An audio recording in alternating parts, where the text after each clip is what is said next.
تو یہ ایک صورتحال ہے. آج میں ایک پروگرام میں ایز اے گیسٹ اسپیکر تھی اور میں حیران ہوئی اس بات کے اوپر کہ جب انہوں نے گفتگو شروع کی تو انہوں نے کہا انہوں نے عمران خان صاحب نے آج جیل میں جو گفتگو کی اس پر تو ہم بات نہیں کر رہے، لیکن ہم آگے جو بھی چیزیں ہیں اس کے اوپر بات کر رہے ہیں.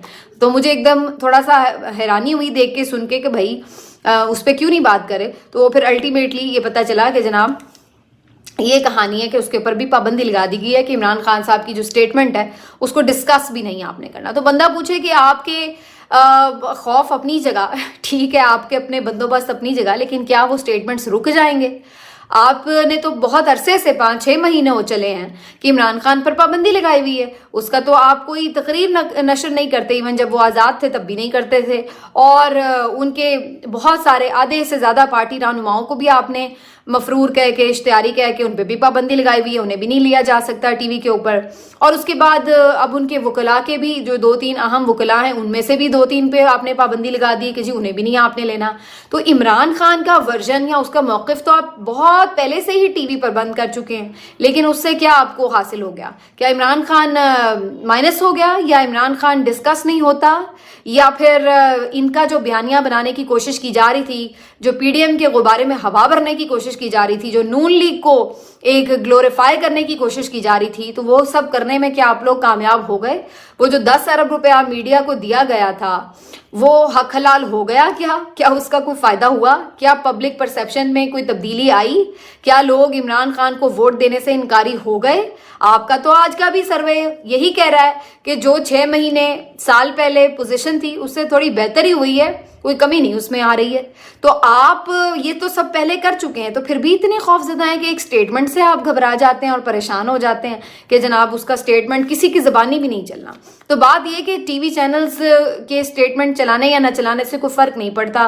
دنیا ساری سوشل میڈیا پر اس کا ہر بیان، اس کا ہر انداز، اس کی ہر بات سننا چاہتی ہے، وہاں پہ سن دیکھ لیتی ہے کہ وہ کیسے لگ رہے تھے، وہ کیا کر رہے تھے، ان کا سٹائل کیا تھا. اور آج تو وہ تمام رپورٹرز جو عمران خان صاحب سے مل کے آئے وہ سارے ہیرو بنے ہوئے ہیں، اور ہر جگہ ان کو بلا کے ان سے ایک ایک چیز، ایک ایک سیکنڈ کی جو گفتگو اور ایک ایک سیکنڈ کا جو حال احوال ہے وہ ان سے پوچھا جا رہا ہے. تو اس وقت تو ان کی فل جس کو کہتے ہیں نا وہ ہواؤں میں ہے. تو یہ والا تو معاملہ ہے. تو آپ کے ٹی وی چینلز اس کو دکھائیں یا نہ دکھائیں اس کو ککھ فرق نہیں پڑ رہا ہے، لیکن یہ بات ان کی سمجھ میں نہیں آ رہی ہے. یہ وہی پرانے حربے اور طریقے آزما کے کوشش کر رہے ہیں کہ جو اس کو ہم منظر سے غائب کر دیں.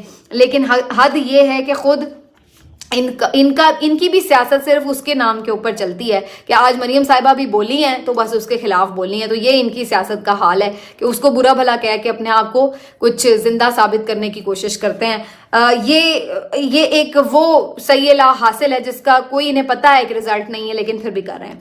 اب جی آگے بڑھ جاتے ہیں اور اس بات پر آ جاتے ہیں کہ منظور پشتین صاحب جو ہیں انہیں گرفتار کر لیا گیا. منظور پشتین صاحب آپ کو معلوم ہے کہ پشتون تحفظ موومنٹ کے جو ہیں وہ سربراہ ہیں اور ہمیشہ بہت زیادہ اینٹی اسٹیبلشمنٹ موقف رکھتے ہیں اور بڑی دھواں دار قسم کی تقاریر بھی کرتے ہیں.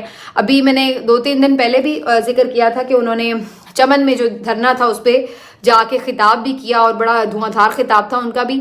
تو منظور پشتین صاحب بیسیکلی بلوچستان میں گئے، وہاں چمن میں انہوں نے خطاب کیا، وہ جو آپ کو میں نے بتایا تھا کہ ٹریڈ وغیرہ کے کچھ معاملات کے اوپر تھا. اور اس کے بعد انہوں نے تربت جانا تھا جہاں پر جو مسنگ پرسنز تھے ان کے جو لوگ ہیں، فیملی ہیں، لواحقین ہیں، وہ وہاں پر بیٹھے ہوئے ہیں دھرنا دے کر. تو اس دھرنے میں شرکت کے لیے وہ چمن سے جب روانہ ہوئے ہیں تو پتہ یہ چلا ہے کہ راستے میں ان کی گاڑی پر فائرنگ بھی ہوئی اور اس میں تو خیر وہ محفوظ رہے، لیکن جب آگے گئے تھوڑا سا آگے بڑھ کر ان کی گاڑی کو گھیرے میں لے لیا گیا اور پھر الٹیمیٹلی ان کو گرفتار کر لیا گیا. وجہ اس کی یہ بتائی جا رہی ہے کہ جی بلوچستان میں ان کے داخلے پر پابندی ہے، تو چونکہ وہ اس پابندی کے خلاف غیر قانونی طور پر داخل ہوئے، انہوں نے خلاف ورزی کی، پابندی کی، تو اس وجہ سے انہیں حراست میں لے لیا گیا. لیکن اصل کہانی یہی ہے کہ وہ تمام دہکتے ہوئے ایشوز، سلگتے ہوئے ایشوز پر جب بات کرتے ہیں تو وہ پھر برے لگتے ہیں. اور پھر یہی بات ہے کہ بار بار علی وزیر ہوں یا منظور پشتین ہوں، یہ بار بار قابو آتے ہیں. اب منظور پشتین صاحب ایک دفعہ پھر سے گرفتار ہو گئے، میرا خیال ہے ان کے لیے تو کوئی ڈیفرنٹ بات نہیں ہے، کئی دفعہ ہو چکے ہیں. لیکن یہ وہی چیز ہے جس کے بارے میں اس دن میں نے بات بھی کی، آپ میرا وہ ویلاگ تفصیل سے دیکھ سکتے ہیں کہ ہم کوشش یہ کرتے ہیں کہ مسائل سنیں نا، ہم مسائل کو سنتے نہیں، ایڈریس نہیں کرتے، وہ بڑھ جاتے ہیں. وہ جب بڑھ جاتے ہیں تو اس کے اندر سے مخالف اور باغیانہ آوازیں اٹھتی ہیں. جب وہ آوازیں اٹھتی ہیں تو پھر بھی ہم یہ نہیں کرتے کہ انہیں سارٹ آؤٹ کر لیں، بلکہ ہم ان آوازوں کو زبردستی بندوق کی نوک پر چپ کروانے کی کوشش کرتے ہیں. یہ اس سے بڑی ہماری غلطی ہوتی ہے. پھر اس کے بعد وہ آوازیں چپ نہیں ہوتی، پھر اس کے بعد ایک آواز جب ہم اس طرح چپ کرواتے ہیں تو پھر 10 آوازیں اور خلاف نکل آتی ہیں. پھر ان 10 کو چپ کرواتے ہیں تو وہ 100 آوازیں اور خلاف نکل آتی ہیں. تو یہ ایک بڑا سمپل سا میکینزم ہے کہ ہم بات چیت کر کے جو کوئی ریئل ایشوز ہے کسی کے، وہ سارٹ آؤٹ نہیں کرتے، اور پھر اس کے بعد ہم کہتے ہیں کہ یہی لوگ غدار ہیں، یہی لوگ یہ ہیں. تو یہ معاملہ بلوچستان کا ہے، اور جو بھی ان کے لیے آواز اٹھاتا ہے، مسنگ پرسنز کی بات کرتا ہے، تو اس کے اوپر جو ہے بار بار عذاب نازل ہوتا ہے. اب وہ چاہے منظور پشتین ہوں، یا ایمان مزاری ہوں، یا حامد میر صاحب ہوں، یا آمنہ مسعود جنجوعہ صاحبہ ہوں، جو لوگ بھی ہوں، جو بھی ایون ججز میں بھی جو اس کے اوپر بات کرتا ہے، اس کو بھی کہیں نہ کہیں پرابلمز کا سامنا کرنا پڑتا ہے. تو یہ ایک ریالٹی ہے، لیکن اس ریالٹی سے ہم صرف آنکھیں بند کرتے ہیں اور اپنی مرضی کا ایک نیریٹو جو ہے وہ پریویل کروانا چاہتے ہیں، اور یہ ایک مسئلہ ہے جس کی وجہ سے جو ہے پرابلم کبھی سارٹ آؤٹ نہیں ہوتی. اب جی دوبارہ واپس آتے ہیں تھوڑا سا معاملات کی طرف جو الیکشنز کے ہیں اور جو انتخابی اتحاد بن رہے ہیں. مولانا فضل الرحمان صاحب کی آج گفتگو ہوئی ہے، ملاقات ہوئی ہے میاں صاحب سے لاہور میں، اور فائنلی انہوں نے انتخابی اتحاد کر لیا ہے پی ایم ایل این سے. خبریں آ رہی ہیں کہ سیٹ ایڈجسٹمنٹ کی جائے گی، اور اس کے ساتھ ساتھ یہ بھی بات ہوئی ہے کہ جی مولانا صاحب صدر بھی بننا چاہتے ہیں، جو کہ ان کی ایک دیرینہ خواہش ہے، اور اب انہوں نے یہ کمٹمنٹ لی ہے کہ جی وہ unconditionally P M L N کو سپورٹ کریں گے، لیکن پی ایم ایل این بھی اقتدار میں جب آئے گی تو پھر میاں صاحب کو صدر بنائے گی. تو basically J U I F کو کرنا تھا سلیکٹ کہ انہیں پیپلز پارٹی کی طرف جانا ہے یا پی ایم ایل این کی طرف جانا ہے، کیونکہ اس وقت دونوں فی الحال فار دا ٹائم بینگ ایک دوسرے کے خلاف ہے. تو پی ایم ایل این کی طرف ان کا جانا آبویس اس لیے تھا کیونکہ جے یو آئی ایف ہو یا ایم کیو ایم ہو یا پی ایم ایل کیو ہو، یہ وہ تمام جماعتیں ہیں جو کہ ہمیشہ ہوا کے رخ کی طرف جاتی ہیں، اسٹیبلشمنٹ کا جس کے اوپر ہاتھ ہوتا ہے اسی کی طرف جاتی ہیں. تو اس وقت چونکہ اسٹیبلشمنٹ کے فیوریٹ ہیں پی ایم ایل این اور پی ایم ایل این کے قائدین، تو انہیں یہی کہا جا رہا ہے کہ آپ نے اس طرف جانا ہے سب نے. تو جو ایم کیو ایم ہے وہ بھی اس طرف جا رہی ہے، بلوچستان کی جو پارٹیاں نیشنل پارٹیز ہیں وہ بھی، جو نیشنلسٹ پارٹیز ہیں وہ بھی اس طرف جا رہی ہیں. تو اب مولانا صاحب نے بھی ادھر ہی جانا تھا نیچرلی، تو مولانا صاحب بھی ادھر ہی گئے ہیں اور انہوں نے یہ رکھی بھی ہے. دوسری طرف یہ بھی خبر تھی کہ پیپلز پارٹی میں بھی خود صدر کے عہدے کے لیے زرداری صاحب دوبارہ سے انٹرسٹڈ تھے، اور یہ بھی کوشش ابھی، یہ ویسے آپشن ابھی مائنس نہیں ہوئی کہ اگر الیکشن کے بعد ایسی سچویشن بنے کہ پی ایم ایل این اور پیپلز پارٹی مل کر ہی حکومت بنا پائیں، ادروائز نہ بن پا رہی ہو، تو اس صورت میں پھر زرداری صاحب دوبارہ بارگیننگ پوزیشن میں ہوں گے کہ وہ پھر کہیں گے کہ جی اگر میاں صاحب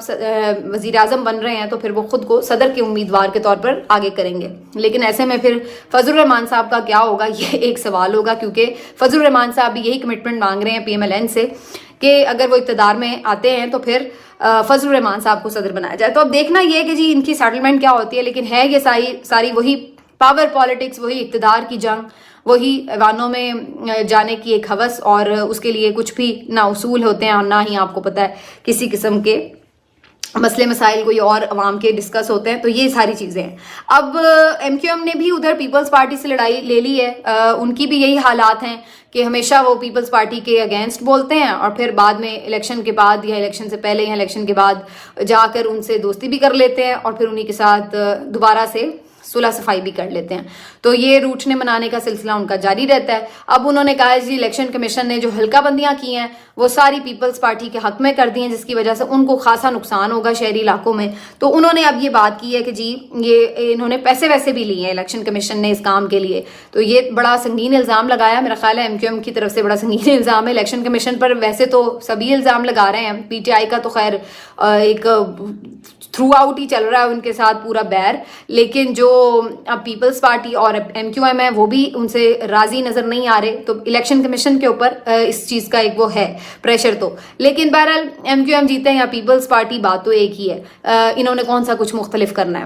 اب الیکشن کمیشن جو ہے وہ کیا کر رہا ہے وہ میں آپ کے سامنے رکھ دیتی ہوں. الیکشن کمیشن کے پاس کوئی درجن سے زیادہ درخواستیں آ چکی ہیں کہ الیکشن کو ملتوی کیا جائے، اور اس کی مختلف ریزنز بتائی جاتی ہیں. کبھی انہیں کہا جاتا ہے کہ جی سیکیورٹی تھریٹس کی وجہ سے ملتوی کیے جائیں، کبھی کہا جاتا ہے اکانومی کنڈیشن کی وجہ سے، کبھی انہیں کہا جاتا ہے کہ جی ابھی موسم ٹھیک نہیں ہے تو آپ کر لیں، اور کبھی انتظامات مسئلہ کا مسائل ہیں اس لیے. تو اب اس کے اوپر مختلف درخواستیں انہیں آ رہی تھیں، لیکن خبر اس میں یہ ہے کہ اب انہوں نے ان درخواستوں کو سننے کا بھی فیصلہ کر لیا. تو یہ ایک ڈیولپمنٹ ہے کہ آپ یا تو ہوتے ہیں نا، آپ کلیئر ہوتے ہیں کہ نہیں جی ہو ہی نہیں سکتا، تو آپ سنتے ہی نہیں ہیں کہ کیوں وقت کا ضیاع کریں، لیکن انہوں نے سننے کا بھی فیصلہ کیا ذرائع کے مطابق. تو لیٹ سی کہ یہ کیا کوئی پہلا ان کا قدم ہے کہ الیکشن سے بھاگنے کا. دوسرا، الیکشن کمیشن نے جی فنڈز ان کو جو جاری کیے جانے تھے وزارت خزانہ کی طرف سے مکمل فنڈز جاری نہیں کیے گئے، اور میرا خیال ہے کوئی 47 ارب روپے جاری کرنے تھے جو کوئی 10-12 ارب ہی جاری کیے گئے تھے. تو اب انہوں نے فردر اس کے لیے لکھ دیا ہے. اب وہ وزارت خزانہ کا کہنا ہے کہ ہم انہیں بعد میں پیسے دے دیں گے. اب الیکشن کمیشن نے مزید ایک خط لکھا ہے کہ جی سیکیورٹی کے لیے بھی ان کے پاس بندے کم ہیں، اور انہوں نے اب اس کے لیے اسپیشل وزارت داخلہ کو لکھا ہے کہ انہیں آرمڈ فورسز یا جو یعنی پیرا ملٹری فورسز ہیں ان کی بھی خدمات چاہیے ہوں گی، اس وجہ سے کیونکہ ان کے پاس جو پولیس ہے، مقامی جو فورسز ہیں، ان کی کمی ہے نفری کی. تو سیکیورٹی کے مسائل ہیں، تو اس لیے فوج بھی تعینات کی جائے. تو اب اس کے اوپر بھی انہوں نے لکھ دیا ہے. تو مسائل تو اب ڈسکس ہونا شروع ہو چکے ہیں کہ پیسے کم ہیں، سیکیورٹی کم ہے، لوگوں کی درخواستیں بھی آ رہی ہیں. تو ایک آپ کو خدشہ جو ہے وہ بلا وجہ بن جاتا ہے کہ پھر الیکشنز کہیں ڈیلے تو نہیں ہو رہے.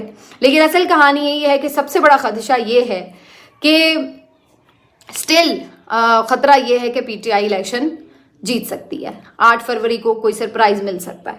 تو سب سے بڑا پرابلم یہ ہے. یہ جب تک سارٹ آؤٹ نہیں ہو رہا، باقی سارے پرابلمز جو ہیں وہ آپ کو نظر آتے رہیں گے. جس دن یہ پرابلم سارٹ آؤٹ ہو گیا تو اس دن سارے پرابلم ہی حل ہوتے نظر آئیں گے. تو ابھی فردر ان کا پلان ہے کہ ایک حلہ اور بولا جائے.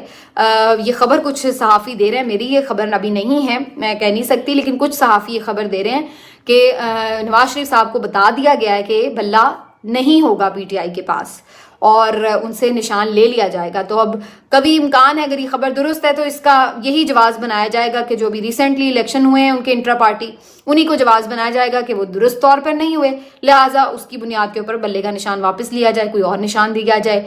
تو یہ ایک پوری کوشش ہوگی کہ اس کے تھرو جو ہے الیکشن میں کچھ پورا ایک مطلب جھرلو پھیرا جائے، اور پی ٹی آئی کے جو کینڈیڈیٹس ہیں ان کو پرابلم ہو اور وہ نہ اس طریقے سے کیمپین کر سکیں.